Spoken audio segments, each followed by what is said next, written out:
If someone told you they make $50,000 a year, you'd probably picture a decent life. Maybe not rich, but comfortable. Stable, normal. But here's what nobody tells you. $50,000 in Texas and $50,000 in California are basically two different incomes. Same number on paper, completely different life. So today I'm breaking down what $50,000 actually looks like after taxes, after rent, after groceries, in 3 different states. No fluff, just real numbers.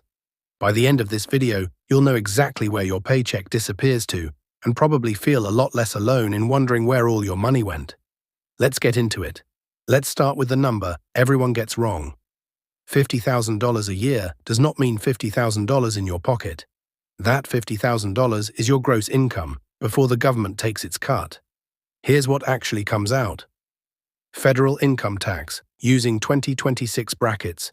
A single filer taking the standard deduction pays roughly 9 to 10% effective rate on $50,000. FICA taxes, Social Security and Medicare.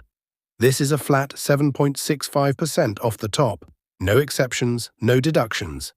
Around $3,825 a year gone before you even think about federal tax. And state income tax. And this is where everything changes depending on where you live. So let's take 3 states.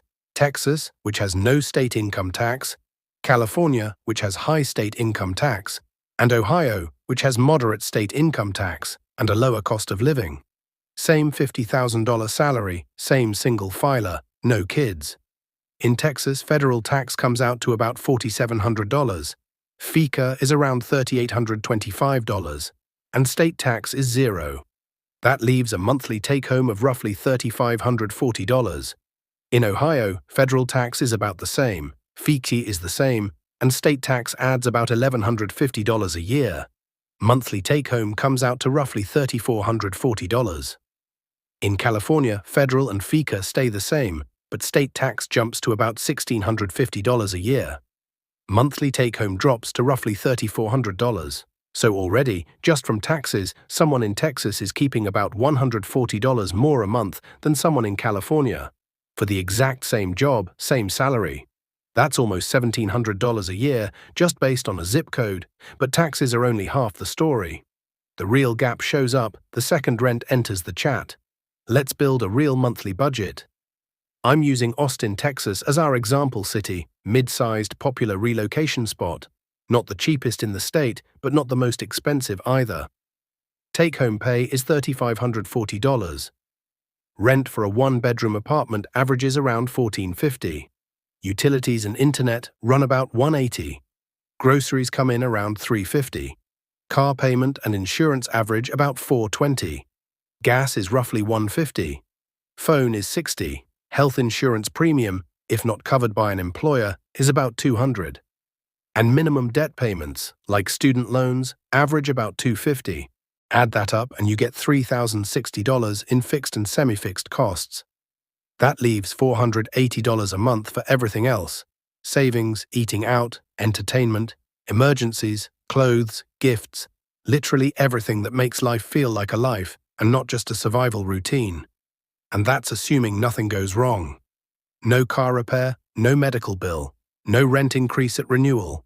Now let's run the same exercise in a mid-cost California city, not San Francisco, something more average, like Sacramento. Take-home pay is $3,400. Rent averages around $1,950. Utilities and internet run about $200. Groceries come in around $400. Car payment and insurance average about $470. Gas is roughly $200. Phone is $60. Health insurance premium is $200. And minimum debt payments are about $250. Total comes out to $3,730. Wait, that's more than take-home pay. That's a negative $330 a month on a $50,000 salary in a city that isn't even considered expensive by California standards. This is the gap nobody talks about when people say, just move somewhere cheaper or just budget better. The math doesn't work at $50,000 in a lot of high cost of living states, not because of bad decisions, but because rent alone eats more than half the paycheck. This is exactly why you'll see people earning $50,000 in these states, either living with roommates, living with family, or quietly going into debt every month just to stay afloat. Let's look at one more: Columbus, Ohio. Lower cost of living, no major coastal premium. Take-home pay is $3,440. Rent averages around $1,050. Utilities and internet run about $160. Groceries come in around $320. Car payment and insurance average about $400. Gas is roughly $140. Phone is $60. Health insurance premium is $200. And minimum debt payments are about $250. Total comes out to $2,580. That leaves $860 a month left over. That's almost double what our Texas example had, and it's the difference between surviving on $50,000 and actually building something on $50,000, saving for a house, investing, paying off debt faster, building an emergency fund. Same salary, $860 versus negative $330. Let that sink in. So what's the actual lesson here? It's not move to Ohio. Life isn't that simple, and salary isn't the only thing that changes between cities. Often higher cost of living areas also pay higher salaries for the same job, which can close some of this gap. That's worth researching before you assume a number is good or bad in isolation. But here's what I want you to take away. A salary number means nothing without the cost of living attached to it. If you're evaluating a job offer, a move, or even just trying to figure out why you feel broke despite making good money, run this exact exercise. Take your actual take-home pay, subtract your real fixed costs, and look at what's left. That leftover number is your real financial picture, not the number on your offer letter. A few practical moves if you're in a tight margin city on a $50,000 income. Get a roommate or housemate. This alone can save $500 to $900 a month in expensive cities. Negotiate your salary before you move, not after. Cost of living adjustments are a normal ask.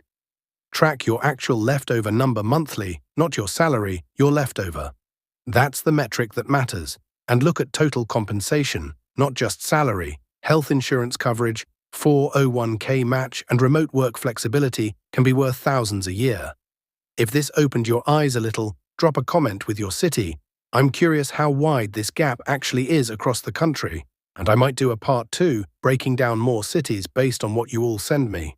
Subscribe if you want more breakdowns like this. Real numbers, no fluff, no just budget better advice that ignores math. Next video, I'm breaking down what $100,000 actually looks like and why it might surprise you. Thanks for watching. See you in the next.